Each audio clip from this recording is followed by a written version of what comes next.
Good day. This is Dimitri Lascaris coming to you from Kalamata, Greece on April 20th, 2026 for Reason to Resist. Today, we're very pleased to be joined by Pepe Escobar. Pepe hardly needs an introduction, but for those few of you who might not be familiar with his groundbreaking journalism, Pepe is a Brazilian journalist known for his work in alternative media and geopolitical analysis. He has reported extensively from regions around the world, most notably West and Central Asia, and has contributed to numerous international publications over the years. Just a few of them I'll mention: Asia Times, Al Jazeera, and RT. Thank you so much for joining us today, Pepe. My pleasure, Dimitri. Greetings from Buddhist Southeast Asia.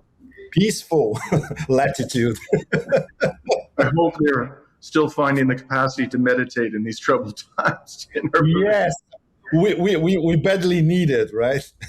Meditation and massage.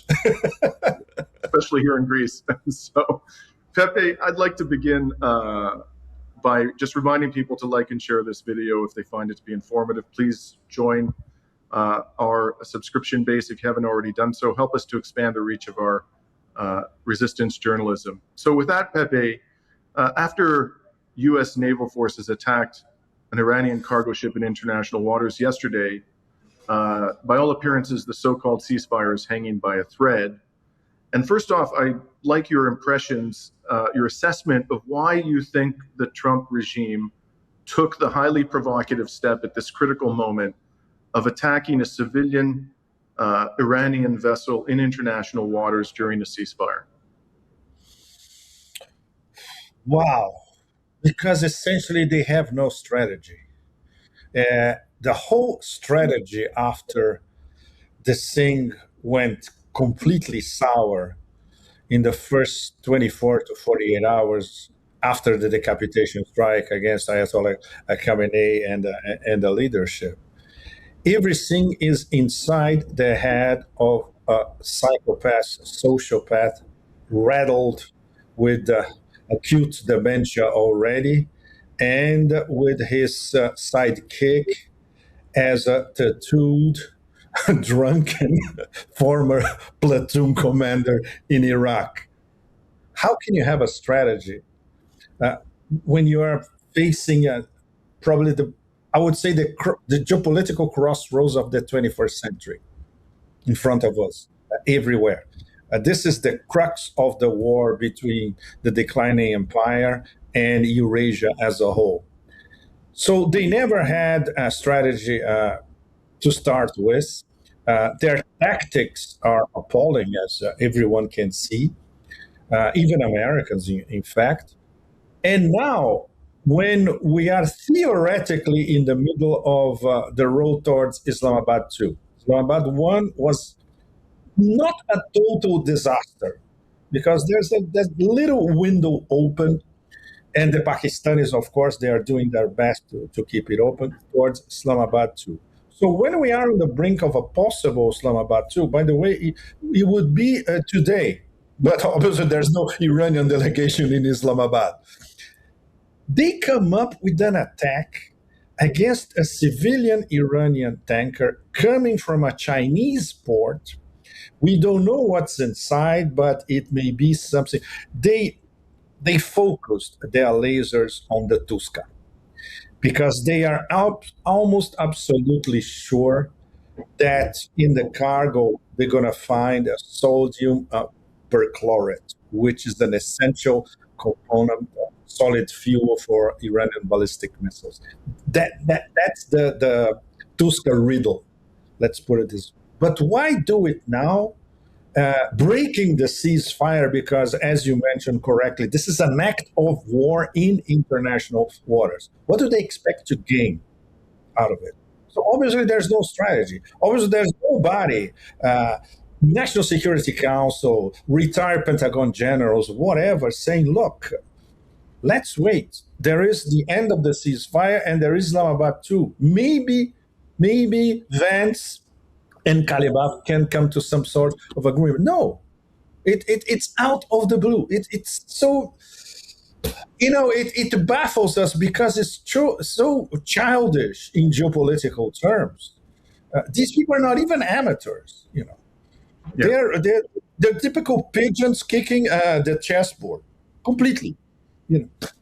So yes, please go ahead. Go ahead.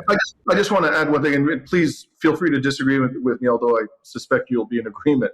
Even if that cargo ship had jet fuel or just lethal armaments, it could be man pads, it could be missile components, it could be any number of things, air defense systems. There's absolutely no violation of international law involved there. The Iranians, as the victims of an aggression, are perfectly entitled to call upon friendly states to help them defend themselves.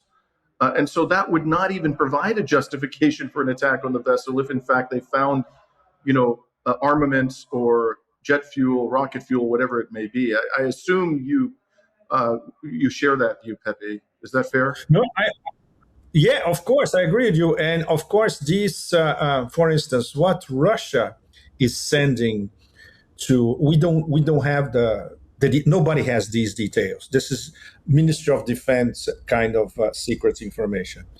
They have the famous Astrakhan Tehran shuttle.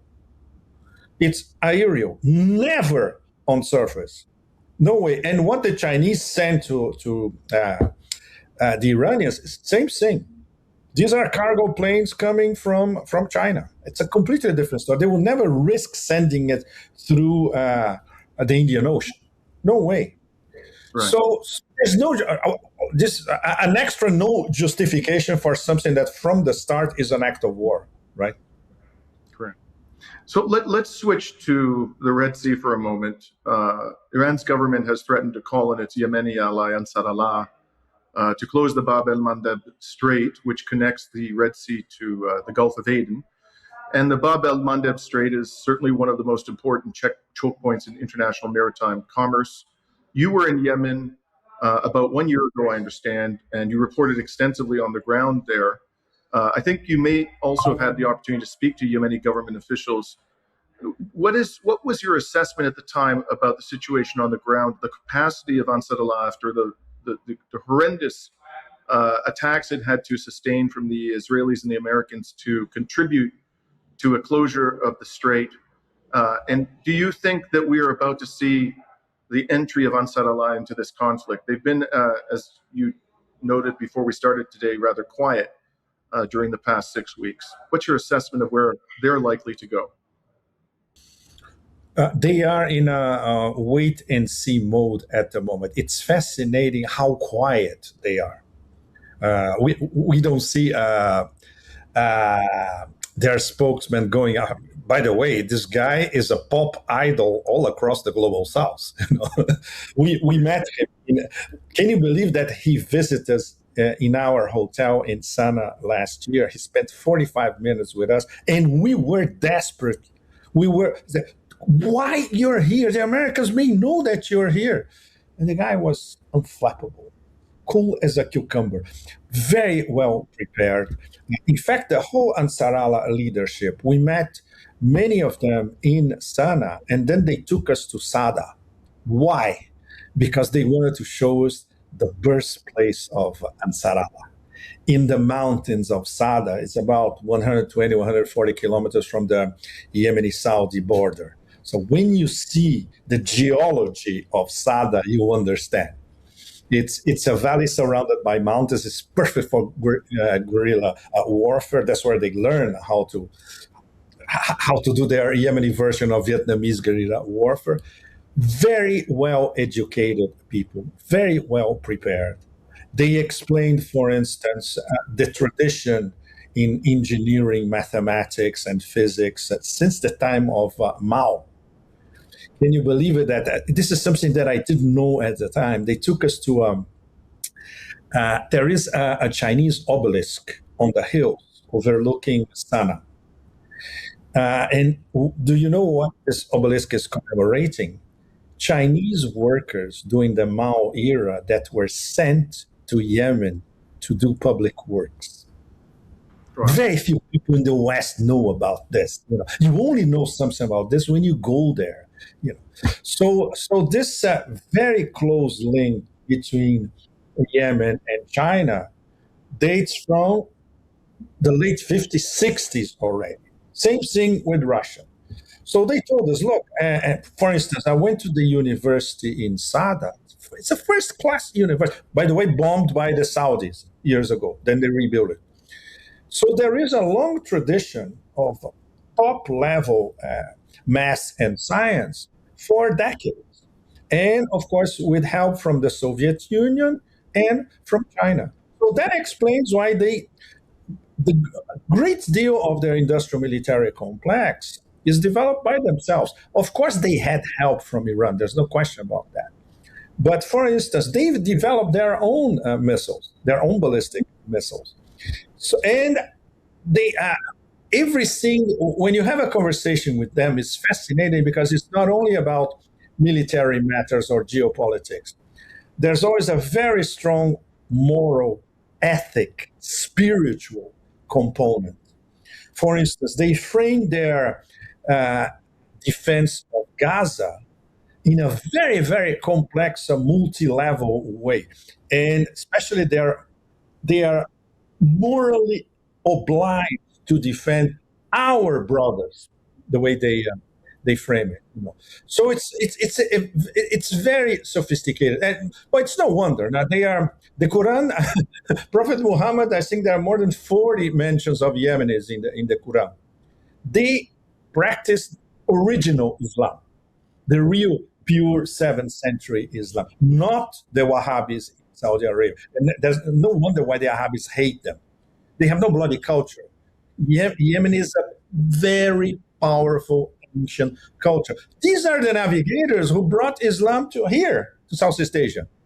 The first navigators were Yemenis that arrived in Thailand, in Malaysia, in Indonesia. So it's on a whole new level, and it's immensely impressive. And of course, in terms of what they can do to, serious headaches, not only for the Saudis, but for the American Israeli Epstein complex. What they can do in the Red Sea and the Bab al Mandeb, for them is natural. It comes naturally. They say, yes, if we need to block it again, we'll do it. This is what they were saying last year. I'm worried this year because I lost contact with some of my friends we were talking about via Telegram, and they haven't answered my latest messages. So I am worried. Maybe there is an internal internet problem in Yemen, quite possible. Right. To give an idea, Dimitri, they lost all their planes. They were saying, look, we would like to invite you guys again to come here this year, but we have no planes. They were bombed by the bloody Israelis. When you refer to the spokesman, I assume you're referring to Mohammed al Bukaiti. Yes, I spent more than 1 hour talking to Al Bukaiti in Sana'a. He's extremely well prepared. We had the opportunity to interview him about a year You ago. did? Okay, great, great. At the end of it, I don't know if he introduced you to his boys, but they were this wonderful children he brought into the screen at the very end of the interview. And what impressed me about him is, as you said, it was his calm, his equanimity, his grace. Not at all the picture that we in the West are given about Ansar Allah and its officials. But I'm curious to know, Pepe, we've seen these incredible images of masses of people in Sana'a coming out regularly to support the defense of the Palestinian people and the opposition to the Zionist entity. Was it your impression when you were there that the public support for this defense of the Palestinian cause and the axis of resistance remains robust? Dimitri, when you see that it's an enormous, I would say it's a mix of a square and a parking lot. So enormous, with the mountains in the back. When you see 1 million people in front of you, it's absolutely mind-boggling. Look, I have been as a foreign correspondent for 40 years, everywhere, literally. So you think that you've seen it all? No. When you see something like this, you're like, and of course, I had the supreme honor to have 1 minute to deliver a message to them. The guy said, "Do you want to go on stage?" I said, yes, definitely, but please, Don't worry, I'm going to be very brief. Give me 1 minute. So What was your message? I would most curious to know. What did you say? basically, my message was very simple. And of course, the next day I was known because I was in every Yemeni TV channel. We were a very small group of foreigners after all. Yeah. And basically, I said, look, the whole planet identifies with you and they support your struggle. Wow. So the crowd, wow. which is absolutely correct. Absolutely. And Absolutely. and later you have time to speak to many of them, and it's fascinating because they are from different tribes from all over Yemen, not only Houthis from the north. They are from other tribes as well, including tribes from the deserts in Hadramaut or towards the east, and even people who were in Aden, the capital. They said, look, Aden has been destroyed because of Arab interference, Emiratis and Saudis. And many people left Aden to go back to Sana'a. There are a lot of people who are former Aden residents who are now in Sana'a. And they started supporting the Houthis only recently. So this means that the Houthis, they have this factor of agglutination of Yemen, which eventually they will probably, I would say, mid to long term, they could even run the whole of the country because Aden essentially is a UAE dominated Saudi UAE, but more UAE. And UAE, as we know now, is collapsing in real time in front of everyone. Yeah. The Dubai business model is already dead, and the next is Abu Dhabi. And they're running out of dollars. They're begging the US to have access to dollars. So this is the beginning of the end. And obviously, they made their choice, Dimitri. For instance, Qatar, their protector now is Turkey. Saudi Arabia, they have a defense pact with Pakistan. And the UAE chose Israel as their partner. So eventually, they're going to go down eventually. And what about Bahrain, Pepe? Do you think Well, Bahrain? Bahrain is fascinating because I love following Iraqi scholars. So the last time I was in Iraq was 2 years ago in Baghdad, and I met some very very smart people. Some of them are part of this government, and they are already discussing the post-American Gulf. And they say, look, Bahrain, they have two options. They're going to be absorbed by Saudi Arabia, which is probably not going to happen because the majority is Shiite, or they're going to be absorbed by Iran. That's quite possible. And the UAE, they said UAE eventually will go back to Oman. Inshallah. Imagine, yeah, Whoa, that'll be a moment of great rejoicing in the anti-imperialist cause. So let me move over closer to your neck of the woods with my next question, Pepe, and that is the reaction of the Chinese government to yesterday's that's event. complicated. And I'm going to put up on the screen. It is indeed. I'm really curious to get Yes, your go ahead. thoughts. If I could just show you and our audience, there have been a number of statements, but here's one that came out a couple of hours ago.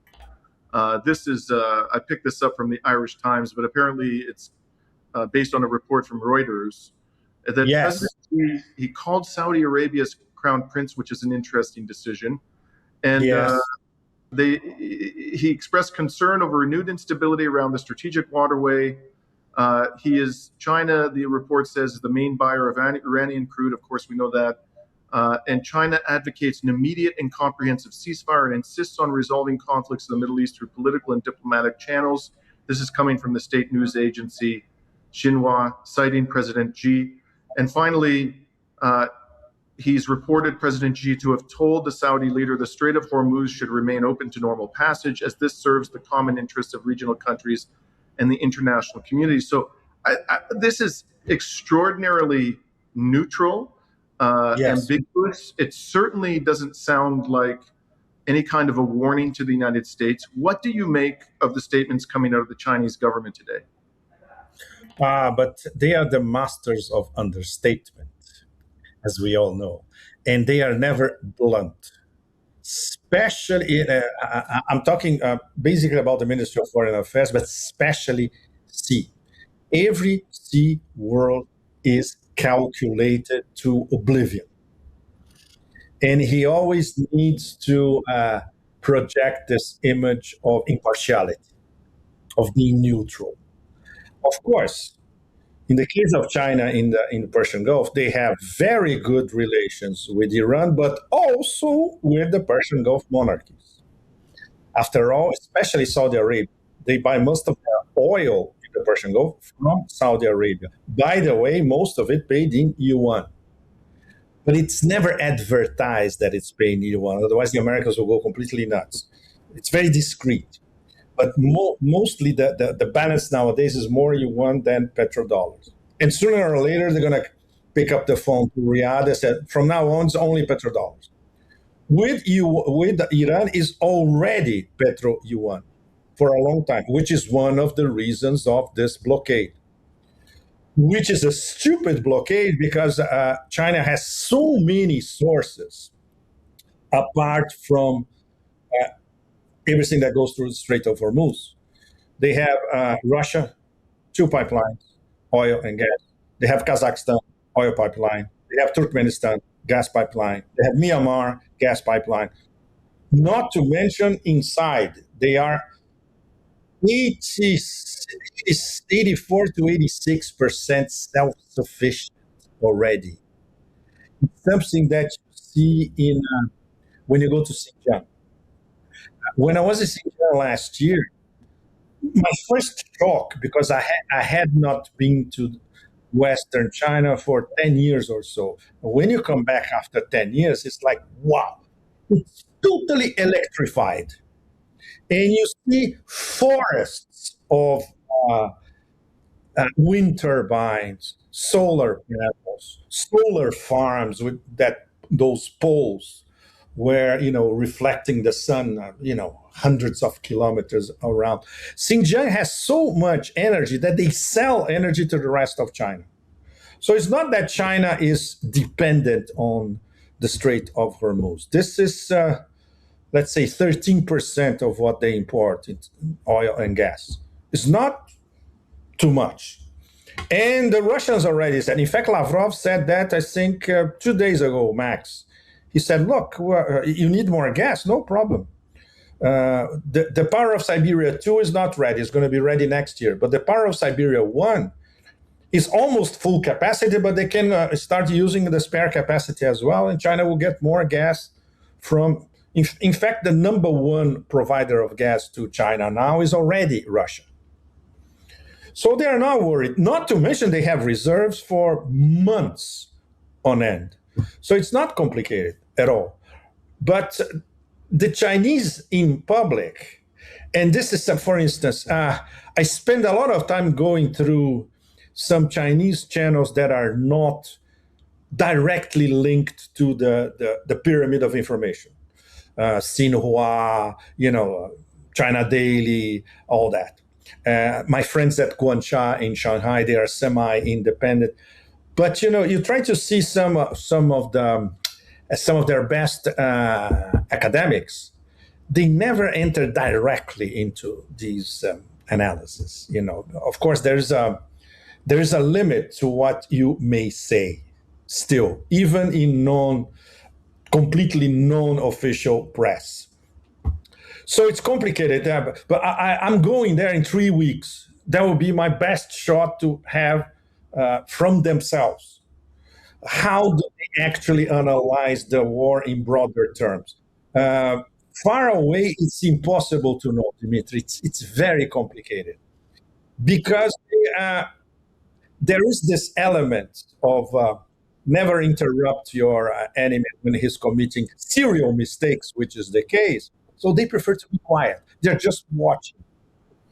But now, for instance, I would say this is a crucial example. You have an attack on an Iranian vessel that left from a Chinese port.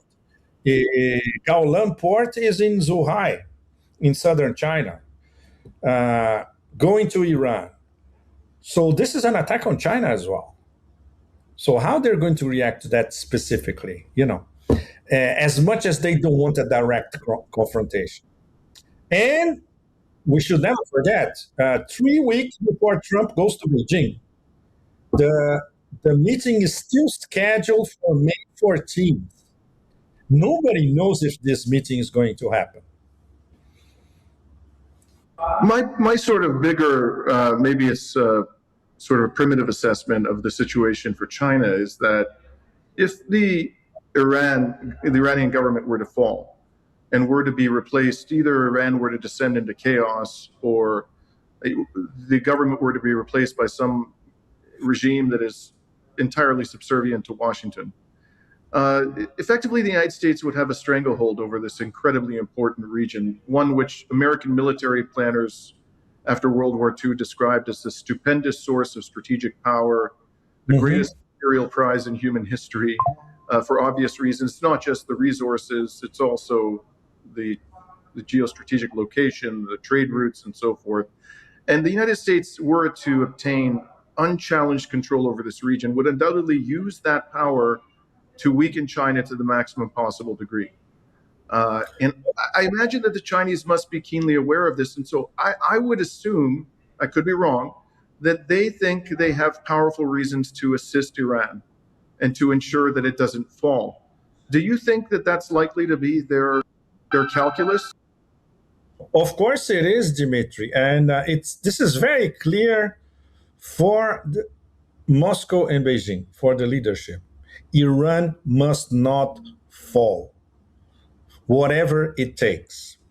And if they thought that Iran would be on the brink of regime change, then they would intervene in a more direct way. For the moment, they don't need to. First of all, because the Iranians don't ask. And this is something that you learn when you talk to, for instance, Iranian delegations that go to Moscow all the time. So I was always talking to them when they were in Moscow. And they were saying, it's okay, no problem. They are okay, anything you want, or anything we want, we can talk to you, etc. But they also said that they never asked anything from the Russians specifically. And when that comes, the Russians said, if that's the case, we're ready to help immediately if you really need it. So there is this element of trust. With China, is more complicated because with China they have a very specific deal. They signed in 2021 the $400 billion 25-year energy infrastructure deal. This is very, very complex. And obviously, the Chinese know that they need Iran because Iran is their focus for the new Silk Roads. The most important partner in Central Eurasia for China is Iran, is the crossroads of all those. There are six, in fact, there are seven corridors going from Xinjiang across Central Asia towards Europe eventually. Some of them are blocked. For instance, the Trans-Siberian for the moment is blocked because of sanctions. But the Chinese built a railway inside Iran to connect to the railways across Central Asia. So from Xinjiang, it goes to Kazakhstan, then Uzbekistan, Turkmenistan, and then it crosses the border to Iran. The Chinese built for this railway, and guess what happened only a few weeks ago? The Americans bombed a stretch of this railway, which means they bombed a new Silk Road project paid by the Chinese. So they knew exactly what they were bombing, right? So in terms of connectivity corridors for China, Iran is the number one across. Well, since the ancient Silk Roads was always like that. So obviously they cannot even imagine the possibility of a pro-American government getting. But they know that this is not going to happen. The Chinese read the internal situation in Tehran very well, and they are closely connected. For instance, Arakshi talks to Wang Yi as much as Lavrov talks to Wang Yi, and it is at the highest level. So they know what's going on, and they're not worried that might be regime change. Especially when they saw the response which started half an hour after the decapitation strike, they could see that Iran was ready for it. And they, of course, they interfere with the way Iran is managing the whole thing. They are very worried, of course, about Hormuz, because from their point of view, it's much obvious, it's much better to have the Strait of Hormuz completely open than now. Even if until what 2 days ago, for Chinese ships, it was absolutely open, and many of them were not even paying the toll booth. But then, of course, after the American blockade, then they blockaded the strait completely. Obviously, the Chinese don't want that. When they say we want the Strait of Hormuz open, it also means open like it was until a few days ago, because there was already a government to government agreement, Iran, China, that the Chinese tankers will be able to do the back and forth with no problem. The problem now is the American interference with this illegal blockade. And Pepe, do you think that China has enough leverage over to Iran if push came to shove to oblige the Iranians to open the Strait of Hormuz? Or do you think the Iranians are perfectly capable of saying, look, this is our ace in the hole, and while we understand your interest in seeing the strait open, this is an existential war for us, and we deem it necessary to keep it closed. What do you think the dynamic is? Absolutely. And don't forget, the Persians are very proud. It's 2,500 years, behind them. They are very proud culture, sure of themselves. They hate any form of foreign interference, and the Chinese are clever enough to not even try foreign interference. They don't admit that in China. Why would the Persians admit it in Iran? Same thing.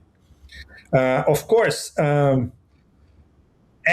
a level that we don't see, at the highest level, message have been sent to Tehran saying, look, we got your back, but of course, we prefer that we can have our energy traffic undisturbed.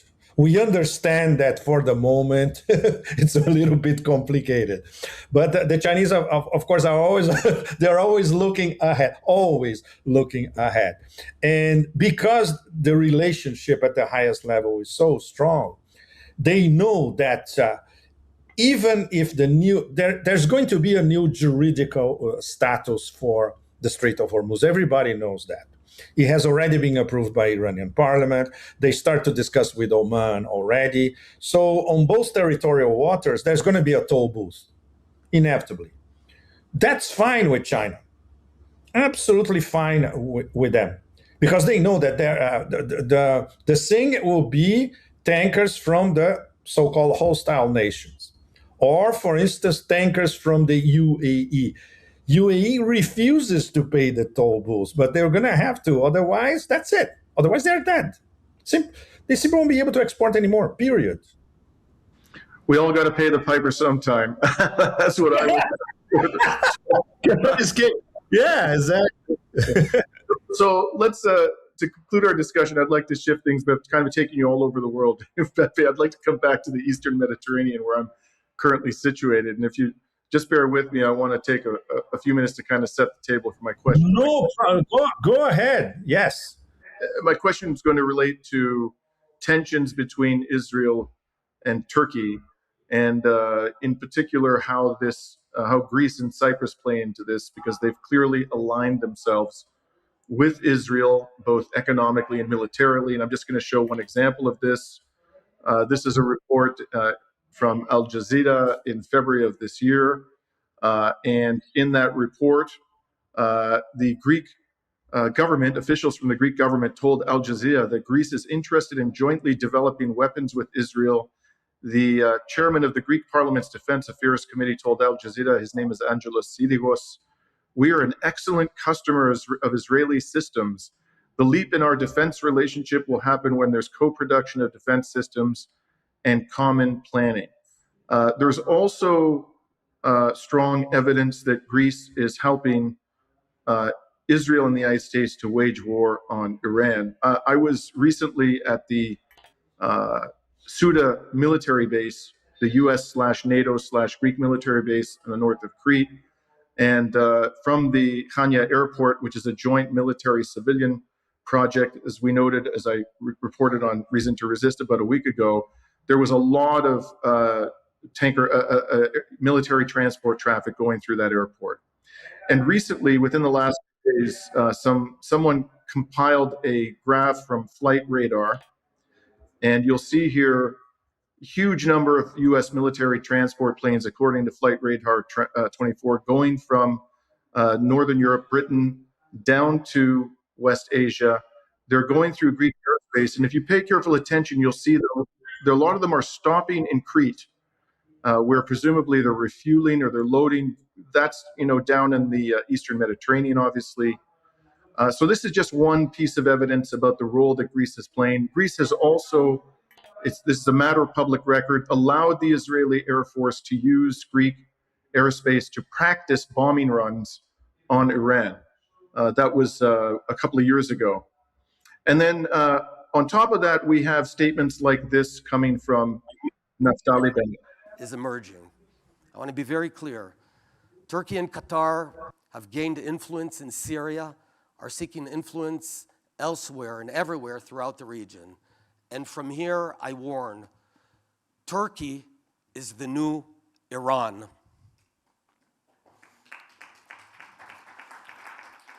Erdogan is sophisticated, dangerous, and he seeks to encircle Israel. And while some senior Israelis were on Qatar's payroll, Qatar and Turkey are nourishing the Islamic Brotherhood monster that is growing and eventually might become as dangerous as the one created by Iran. Turkey and Qatar are gaining influence not only in Syria, but also in Gaza, through the front door, and everywhere, and trying to create a new choke ring. Turkey is trying to flip Saudi Arabia against us and establish a hostile Sunni axis with nuclear Pakistan. So all of this has provoked a strong response from Turkish foreign minister. Last week, Hakan Fidan criticized Greece and Cyprus over their cooperation with Israel, warning it could heighten regional tensions. And he said cooperation between Greece, the Greek Cypriot administration, and Israel does not bring more trust, it brings more mistrust, it brings more problems and war. And he added that Athens is pursuing an extremely dangerous policy. Quote, there are very interesting aspects in Greece's attempt to pursue a kind of policy that no other country in Europe follows alone. So this is a bit of a delicate subject for me to address, Pepe, because I am in Greece. And while there's a popular opposition to Israel and massive discontent with its crimes against the Palestinian people, the fact is that there is a significant percentage of the Greek population that believes that Turkey is a major threat and that our best protection, when I say our, I mean the Greek people, is to align ourselves with Israel. And there's a significant percentage of the Cypriot population ascribes to that view as well, even though I think most Cypriots are very appalled by what Israel has done to the Palestinian people. And so from your perspective as someone sitting on the outside, I guess I have a couple of questions for you. First of all, how much of this rhetoric that you hear going back and forth between Turkey and Israel is theater? And how much of it do you think is serious? Do you think they actually do regard each other as a major threat to their own security, or are they more or less cooperating behind the scenes and just putting on a show for their own electorates? Okay.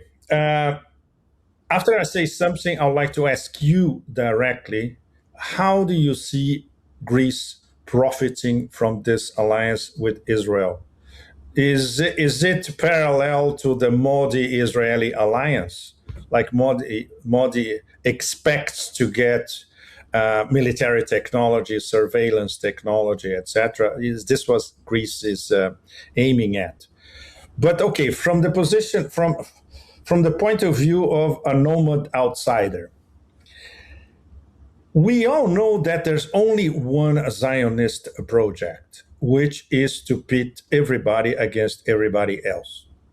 Arabs, Sunnis or Shiites, Persians, Turks, Kurds fighting each other to kingdom come, literally, to the profit of Eretz Israel expanding their borders. There's no other plan B for them.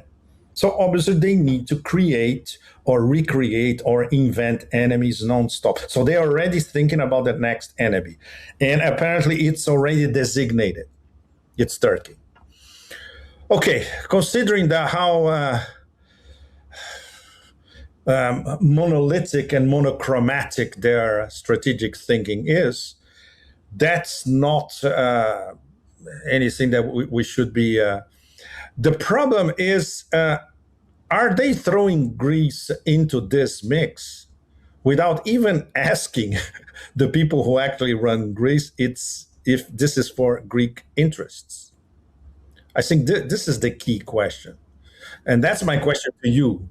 In fact, I don't see Greece profiting from this association. I don't see anything for Greece out of it, and especially because Turkey and Greece, it's something that can be negotiated. There are rational actors on both sides, which is not the case when it comes to Israel and the axis of resistance in West Asia. One is a completely irrational actor, and the other ones are rational. In the case of Greece and Turkey, they're both rational actors. In terms of Turkish public opinion, I am sorry that I have not been to Greece lately. I am a pre-Socratic, just to give you an idea. But I grew up with Greek philosophy in my head. So obviously, I was instantly attracted to Greek culture since I was a teenager already. But the vagaries of geopolitics take me to Istanbul. Many. I even lived there for a few months during the beginning of the SMO. I don't see Turkish public opinion seeing Greece as antagonistically. You don't feel that when you are in Turkey. And even talking to some Turkish officials, okay, outside of the AKP, please. Uh, for instance, when you talk to Kemalists in Istanbul, absolutely nothing against Turkey. On the contrary, because they value Greece on a cultural level, on a high cultural level. So this is a thing that maybe includes certain specific gains for the Greek ruling classes. And this would be my question to you. Mhm. Is this the trick in the Yes. end? Mhm. So this is an excellent question, Pepe. Let me start by saying, and I know this is always treacherous waters for a Greek to wade Of into. course, but please be careful. Be careful. That's not my inclination, but I nonetheless do this with some trepidation because it is a sensitive subject. Obviously, with the Ottoman Right. Empire having occupied Greece for so long, that's left a bitter taste in the mouths of many Greeks, and understandably so. But I don't believe, and I've had plenty of interactions with Turks in the past few years, and in fact, one of the people who went on my trip to Iran was a Turkish journalist. Uh, Hmm. who was a wonderful young man, and we got along fabulously. And so all my interactions with ordinary Turks have been positive. I never felt that they were hostile towards me. I Hmm. often thought that they were kind of worried that I might be hostile towards them because I was a Greek. But they never showed any discourtesy to me because when they learned that I was Greek. I think that what happens is the Greek government hypes the threat from Turkey in order to justify absurd levels of military spending. And a lot of that has to do with corruption. They love that there's a lot of corruption in the military industrial complex in Greece. The oligarchy profits enormously from this. The oligarchy profits enormously from doing business with Israel, not just in the military sector, but also a recent report came out which showed that Greek shippers have been providing covertly a lot of oil, gas, and coal and military equipment to Israel during the genocide. And the Greek oligarchy has tremendous influence over the government. And the Hmm. government also is highly subservient to Washington, the Greek government, and Washington demands, in fact, that the Greek government facilitate Israel's crimes. So that is also a factor. And I really feel as a great that we are being taken to the cleaners here. I think that what Israel is trying to do is trying to use us as proxies in potentially some kind of military conflict in the future with Turkey. And you can be Exactly. damn sure that if that happens, that conflict is going to be fought principally on Cypriot and Greek soil, not on Israel's soil. Not So Israel. so I'm curious about your thoughts of all of that. That's what I feel is happening here. And my final sort of exhortation to my fellow Greeks is stop drinking the Kool-Aid. There's absolutely no reason why we can't get along with our Turkish brothers and sisters. And the last thing we should be doing, I mean, if you can't bring yourself to side with Turkey in some kind of a conflict with Israel, fine. But the last thing we should be doing is siding with Israel in any conflict. Absolutely. And, so if you have anything to add to that, Pepe. No. You answer the question, Dimitri, because I think hitting the nail on the head is how Israel always plays divide and rule. And once again, they are playing divide and rule using both Turkey and Greece. And public opinion in Greece and in Turkey, they have to be very, very careful about that because they'll start playing Israel's game sooner or later. They cannot do this thing in Iran or in Lebanon. In fact, in Lebanon they do because in Lebanon they provoke civil war inside Lebanon. This is what they're doing. They're basically supporting a government of traitors in Beirut against Hezbollah. So it's the only thing that they know how to do, apart from killing women and children. That's it. Precisely, brother. Thank you so much. It's been a great pleasure speaking with you. Thank you, Dimitri. Enormous pleasure. I hope we can have you on again soon and, tap your brain for any number of other pearls of wisdom. Yes, after China, is that when I'm in China or leave China, I'm going to have some juicy things to tell you. Take care. Peace out. Okay, take care. Cheers. Peace. Cheers. Thank you. Cheers. Bye-bye.